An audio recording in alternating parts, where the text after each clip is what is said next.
Oromummaa fi barislaamummaa gargarin baatu afuuraa qaamaa warra jibbuun dhorkee aramaan. Seenaa kalee dhaamee yaadattan haada kuffaarri islaamaa fooyan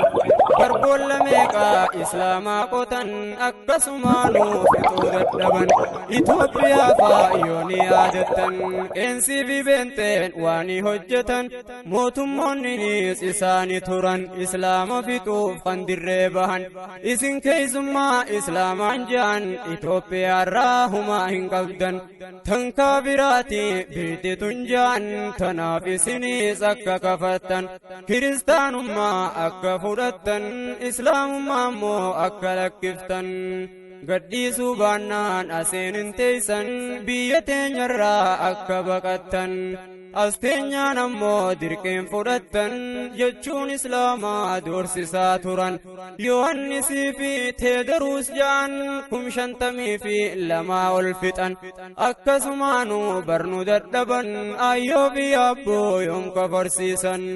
irra cichanii yoom waa gowwoomsan dirqii fi sobaan illee dadhaban biyya tokkoomsuu afaaniin jaan kufrummaa walii galchuudha fedhan biyya kufrummaan dhamaasuu hedan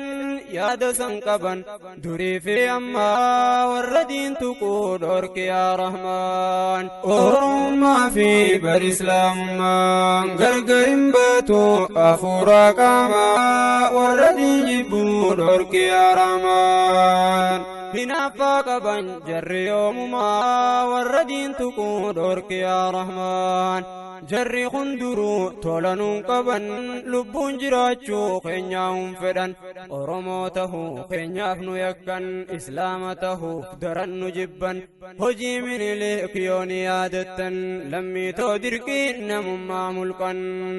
gariin afaan fi sodaaf lakkisan sodaadhaaf gariin amantii dhiisan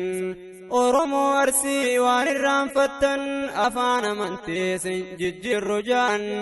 Seeyfii fi eeboon dura dhaabbatan marraa shanguutuu Minilik moohan nafxanyoonni firraa baqatan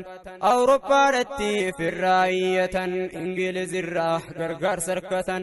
madaafaa qawwee malee dadhaban marraa jaaffaa Oromoo cabsan gowwaan simoohuu sindeessu jaan harkaa fi harmaa lammiirraa ciran. 12,500 jaan aanolee Arsii namuuni beeytan